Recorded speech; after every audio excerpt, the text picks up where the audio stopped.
ఇవన్నీ కట్టడానికి నరకాన్ని చూస్తున్నారు జనాలు.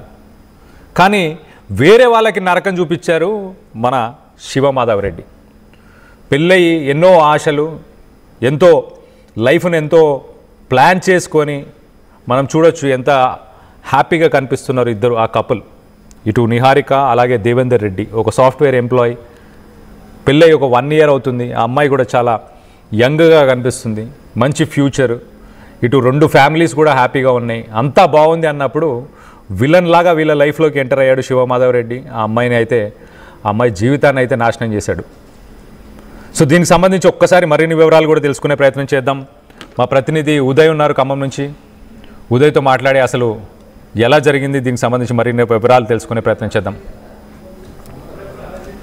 హైదరాబాద్ నగరంలోని జగద్గిరి గుట్ట పోలీస్ స్టేషన్ పరిధిలో ఈ నెల 12వ తేదీన అనుమానాస్పద స్థితిలో మృతి చెందిన ఎరిమాల నిహారిక కేసును ప్రస్తుతం జగద్గిరి గుట్ట పోలీసులు ఛేదించారు. తొలుత ఇది అనుమానాస్పద మృతి కింద కేసు నమోదు చేసినటువంటి జగద్గిరి గుట్ట పోలీసులు విచారణలో సంచలనమైనటువంటి విషయాలను వెల్లడించారు.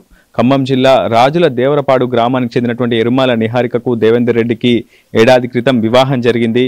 అయితే రాజుల దేవరపాడు గ్రామానికి చెందినటువంటి బొగ్గుల శివమాధవరెడ్డి వరుసకు మృతురాలికి సోదరుడవుతాడు. స్థానికంగానే నివాసం ఉంటారు. ఇద్దరు కలిసి కూడా చదువుకున్నారు. చిన్నతనం నుంచి కూడా కలిసే స్కూల్కి వెళ్ళారు, కళాశాలకు కూడా వెళ్ళారు. సో అత్యంత బలమైనటువంటి సంబంధం అటు శివమాధవరెడ్డి కుటుంబంతో పాటు అదేవిధంగా మృతురాలు నిహారిక కుటుంబానికి ఉంది. తరచూ ఇంటికి కూడా వచ్చి వెళ్తుండేవాడు. అయితే వివాహం జరిగిన తర్వాత దేవేందర్ రెడ్డితో నివాసం ఉంటుంది జగద్గిరిగుట్ట పోలీస్ స్టేషన్ పరిధిలోని వెంకటేశ్వర కాలనీలో మృతురాలు నిహారిక. అయితే ఈ నెల 12వ తేదీన వరుసకు సోదరుడైనటువంటి బొగ్గుల శివమాధవరెడ్డి ఇంటికి రావడం జరుగుతుంది. ఇంట్లోకి వచ్చి కాసేపు ఇంట్లోనే విశ్రాంతి తీసుకున్న తర్వాత అకస్మాత్తుగా అటు నిహారికపై దాడి చేయడం, గొంతు పూర్తిగా ఆ తర్వాత బాత్రూమ్ గదిలోకి తీసుకెళ్లి బకెట్లో ఉన్నటువంటి నీళ్లలో ఆమె ముఖాన్ని ముంచి ఆమెని తీవ్రమైనటువంటి చిత్రహింసలకు గురిచేసి నిహారికను జరిగినట్లు ప్రస్తుతం పోలీసులు కూడా విచారణలో గుర్తించారు. తొలుత ఇది ఒక అనుమానాస్పద స్థితిలో జరిగినటువంటి మృతిగా భావించినటువంటి పోలీసులు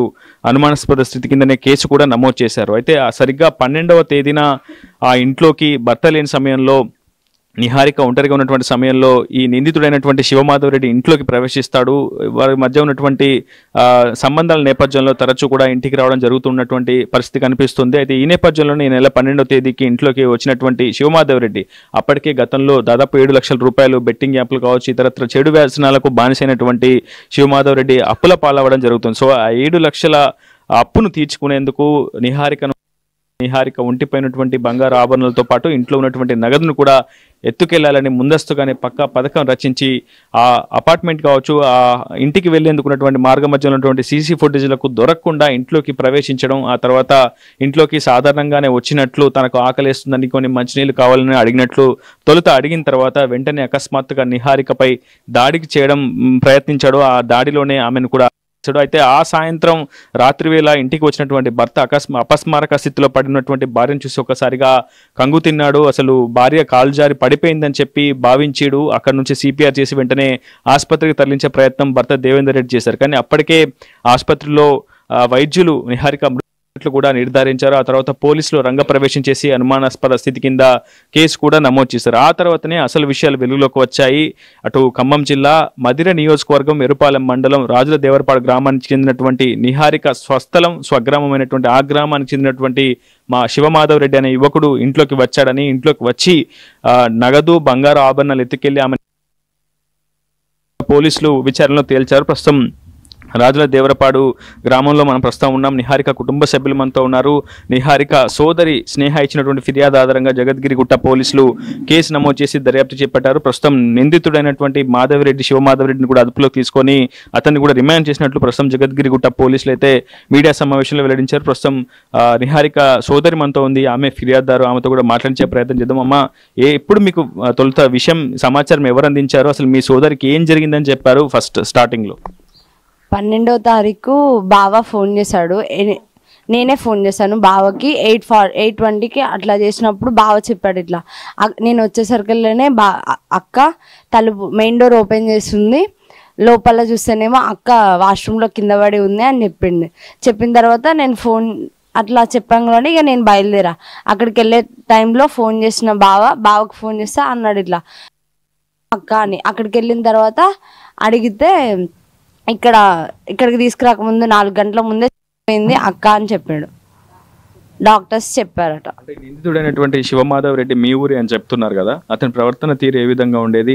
తరచూ మీ ఇంటికి వచ్చాడా? ఎప్పుడు ఎటువంటి అనుమానం అతనిపై రాలేదు? అంటే అతని క్రూయల్ బిహేవియర్ గురించి కానీ, అతని నేర ప్రవర్తన గురించి కానీ, గతంలో ఈ ఊర్లో ఇంకెవరైనా వేధింపులకు గురి చేయడం అట్లాంటి గతంలో ఏమైనా పైన అభియోగాలు? లేదు, వాడు మంచిగానే ఉన్నాడు. వాడు సొంత అన్న లెక్కే చూసుకున్నాము మేము కూడా. వాడు మంచిగా అందరికీ పరిచయం, ఇంట్లో వాళ్ళందరికీ పరిచయం. ఇట్లా చేస్తాడని అసలు ఎక్స్పెక్ట్ చేయలేదు ఫస్ట్ మేము. ఇంత దారుణంగా అవుతాడు. ఒకవేళ వాడికి బంగారం కావాలంటే ఏదో ఒక విధంగా అన్నా చేయొచ్చు అక్కని, సంథింగ్ గదిలో వేయడం కానీ అట్లా కూడా చేయొచ్చు, కానీ తీసుకెళ్లాల్సిన అవసరం అయితే వాడికి లేదు. ఇంటెన్షనల్గానే చేశాడు వాడైతే. అసలు ఎంతకాలంగా శివమాధవ్ రెడ్డి హైదరాబాద్ నివాసం ఉంటున్నాడు? ఏం చేస్తూ ఉంటాడు అసలు? బీటెక్ ఫైనల్ ఇయర్ చదువుతున్నాడు. వాడు నేను ఒకటేసారి కాలేజ్ జాయిన్ అయినాము. ఒక 3 years నుంచి వాడు హైదరాబాద్లోనే ఉంటున్నాడు. మీకు ఫస్ట్ మీరు సహజ మరణమే అనుకున్నారా, లేదంటే నిజంగా మీ సిస్టర్ ఎవరైనా అనుకున్నారా? ఎవరి మీద అనుమానాలు మొదట్లో కలిగాయా, లేదంటే ఆ తర్వాత పోలీసులు ఈ విషయం చెప్పిన తర్వాత మీరు ఏం చెప్పారు? లేదు, ఎవరి మీద అనుమానం లేకుండే. ఫస్ట్ బావ వెళ్ళడం ప్రకారం అయితే, బావ చెప్పడం ప్రకారం అయితే ఇట్లా స్నానం చేస్తుంటేనే కింద పడ్డది అని అన్నాడు. తర్వాత హాస్పిటల్కి తీసుకెళ్ళిన తర్వాత తన గొంతు మీద అవి ఉండడము అవి చూసిన తర్వాత కొంచెం అనుమానం వచ్చింది. తను కావాలని చనిపోలేదు, ఎవరు పోలీస్ ఇన్వెస్టిగేషన్ ద్వారా అక్కడ ఇంటి దగ్గరికి వెళ్ళి చూస్తే బంగారం మిస్ అయ్యింది. ఇక దానివల్ల వాడు సీసీ కెమెరాలకి ఈజీగా కనిపించాడు. మీరు ఏం చెప్తారు? ఇప్పుడు శివమాధవ్ రెడ్డి ఇంజనీరింగ్ చదువుతున్నాడు, మీతో కలిసి పెరిగాడు. ఈ రోజుల్లో దూరపు వాళ్ళంటే నమ్మలేరు, కానీ ఇలా దగ్గరగా పరిచయం ఉన్న వ్యక్తులను కూడా నమ్మలేని పరిస్థితులు ఈ రోజుల్లో మనం ఉన్నామని చెప్పుకోవచ్చు. సో అసలు శివమాధవ్ రెడ్డి ఇలా చేయడం వెనుక ఏం కారణాలు అయి ఉండొచ్చు? అతని అంత ఆస్థాయి ఆర్థిక సమస్యలు అతన్ని వెంటాడుతున్నాయా? ఎందుకు ఇలాంటి బిహేవియర్కి, ఇలాంటి దారుణానికి ఎందుకు ఒడిగట్టాడు? ఆన్లైన్ గేమ్స్ వల్ల అని చెప్తున్నారు, మరి అది నిజమో కాదో తెలియదు. చాలా మంది వాడు మాక్సిమం డబ్బుల కోసమే ఎవరితోనైనా మెసేజ్ చేస్తాడు, ఫోన్ చేస్తాడు. ఎప్పుడు ఫోన్ చేసినా అని డబ్బులు అని అంటాడు. బెట్టింగ్స్ అని అదని ఇదని చేస్తూనే ఉంటాడు. అసలు వాడు ఎందుకు ఇట్లా తయారయ్యాడో తెలియదు, కానీ వాడికైతే శిక్ష మామూలుగా పడకూడదు వాడైతే. ప్రస్తుతం డిగ్రీ చదివింది నిహారిక. గత ఏడాది క్రితమే మదిరకు చెందినటువంటి దేవేందర్ రెడ్డితో తల్లిదండ్రులు అప్పులు చేసి మరీ ఆమెకి వివాహం చేపించారు, కట్నం కూడా ఇచ్చారు.